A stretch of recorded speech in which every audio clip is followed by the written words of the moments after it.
எல்லோருக்கும் வணக்கம். நான் உங்க டாக்டர் இனியா பிரியதர்ஷினி. நம்மளுடைய தமிழ் பாரம்பரியம் பல உயரிய விஷயங்களை ரகசியமா மறைபொருளா சொல்லி வச்சிருக்காங்க.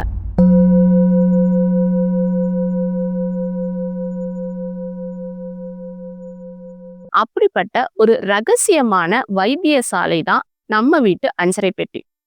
இந்த அஞ்சரை பெட்டியில என்னென்ன பொருள் இருக்கு அப்படின்னா, கடுகு, மிளகு, சீரகம், சோம்பு, வெந்தயம். இந்த 5 பொருளுக்கும் ஒரு கிரவுன் இருக்கு. அதுதான் மஞ்சள். இந்த அஞ்சரை பெட்டியில இருக்க 5 பொருட்களுமே நம்மளுடைய ஜீரண மண்டலத்துக்கு சப்போர்ட்டிவா இருக்கு. அதாவது ஒவ்வொரு பொருளுமே ஜீரண மண்டலங்கள்ல ஒவ்வொரு வேலைகளை செய்யுது. உதாரணத்துக்கு மிளகு வாயுவை போக்குது, சீரகம் புண்ண ஆற்றுது, சோம்பு பித்த நீரை சரிப்படுத்துது, வெந்தயம் வயிற்றுல ஏற்படுற சூட்டை தணிக்குது, கடுகு வயிறை கிளென்ஸ் பண்ணுது. இந்த 5 பொருட்களுமே ஜீரண மண்டலத்துக்கு ஒரு பெரிய சப்போர்ட்டிவா இருக்கு. இந்த 5 பொருட்களுமே ஒரே வேலையை செய்யுது. அதாவது ஜீரண உறுப்புகளை சரி பண்ணுது. இந்த 5 பொருட்களும் செய்யற பல வேலைகளை ஒரே பொருள் செய்யுது. அந்த பொருள் தான் மஞ்சள். ஜீரண மண்டலத்தை சரி பண்றது அப்படின்னா அது மட்டும் கிடையாது. உடல்ல ஏற்படக்கூடிய மற்ற தொந்தரவுகளையும் பெரிய நோய்கள்ல இருந்து எந்த நோயா இருந்தாலும் இத சரி பண்றதுக்கு முதல்ல நம்ம உடம்பு ஜீரண உறுப்புகளை சரி பண்ணி ஜீரணத்தை கரெக்ட் பண்ணி தான் நம்ம மத்த உறுப்புகளை அது சரி பண்ணும். கடுக ஸ்டொமக்கை கிளென்ஸ் பண்ணுதுன்னு பார்த்தோம். அதாவது அந்த காலங்கள்ல நஞ்சு உண்டவங்களுக்கு கடுக அரைச்சு உள்ளுக்கு கொடுப்பாங்க. அப்படி கொடுக்கும்போது உண்ட நஞ்சு வெளியில வாந்தியா வந்துருது.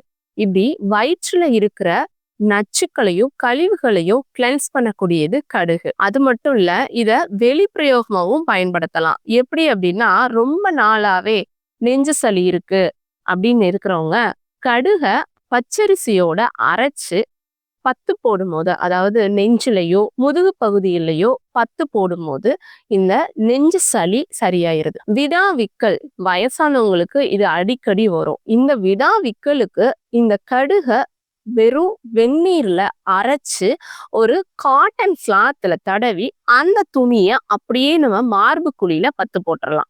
இப்படி போடும்போது இந்த விடாவிக்கல் சரியாகுது.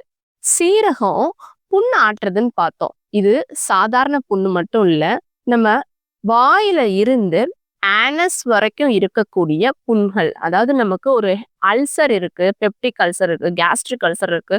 இப்படி நம்ம சித்த மருத்துவத்துல எரிக்குண்மம் அப்படின்னு சொல்லக்கூடிய ஒரு எரிச்சலோட ஏற்படக்கூடிய ஒரு வகையான அல்சர்.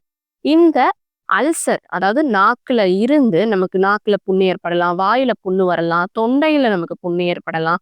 இப்படி நம்ம ஜீரண மண்டலத்துல ஏற்படக்கூடிய புண்கள் அல்சருக்கு சீரக பொடிய வெண்ணெய் கலந்து சாப்பிட்டுட்டு வரும்போது இந்த புண்ணு ஆறி நம்ம ஜீரணம் சரியா நடக்குது. அடுத்து சோம்பு பார்த்தோம் அப்படின்னா பித்த நீரை சரி பண்ணுது அப்படின்னு பார்த்தோம். அது மட்டும் இல்ல, சோம்பு லிவருக்கு ஸ்ட்ரென்த்தை கொடுக்கக்கூடியது. அதாவது பித்த நீர் சுரப்ப சரியா சுரக்க வைக்கிறதுக்கும், கல்லீரல் வீக்கத்துக்கு இந்த கல்லீரல் இருக்கிற இடத்துல ஒரு பெயின் இருக்கும். ஸோ அந்த மாதிரி பெயினுக்கு இது எல்லாத்துக்குமே சோம்ப நம்ம அரைச்சு பவுடர் பண்ணி அது கூட கருப்பட்டி பவுடர் சேர்த்து 2 வேளை நம்ம சாப்பிட்டுட்டு வரும்போது இந்த கல்லீரல் வீக்கம், பித்த நீர் சுரப்பு இது எல்லாமே சரியாகுது. மிளகு வாயுவுக்குன்னு சொல்லியிருந்தோம். இது சின்ன சின்ன வாயு மட்டும் இல்ல, ஏப்பம் வர்றது, கேஸ் போறது, வயிறு உப்பசமா இருக்கிறது, வயிறு இறைச்சல் இருக்கிறது, இந்த மாதிரி கேஸுக்கு மட்டும் இல்லாம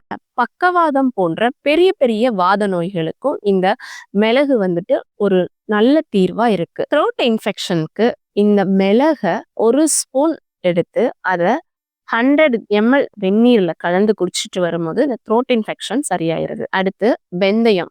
வெந்தயம் ஹெப்படோமெகாலி அப்படின்னு சொல்லக்கூடிய கல்லீரல் வீக்கத்துக்கும், ஸ்பிளீனோமெகாலி அப்படின்னு சொல்லக்கூடிய மண்ணீரல் வீக்கத்துக்கும் இந்த வெந்தயம் நல்ல ஒரு தீர்வு கொடுக்குது. அதாவது இந்த வெந்தயத்துக்கு கூட கடுகு, பெருங்காயம், மஞ்சள் இது 4யுமே சமமான அளவு எடுத்து வறுத்து பொடி பண்ணி நெய் சேர்த்து சாதத்துல சேர்த்து சாப்பிடும் போது இந்த ஹெப்படோமெகாலி, ஸ்பிளீனோமெகாலிக்கு ஒரு நல்ல தீர்வா இருக்கும். இதே போல அற்புதமான ரகசியமான நிறைய மருத்துவ குறிப்புகளை நம்மளுடைய சேனல்ல பார்க்கலாம்.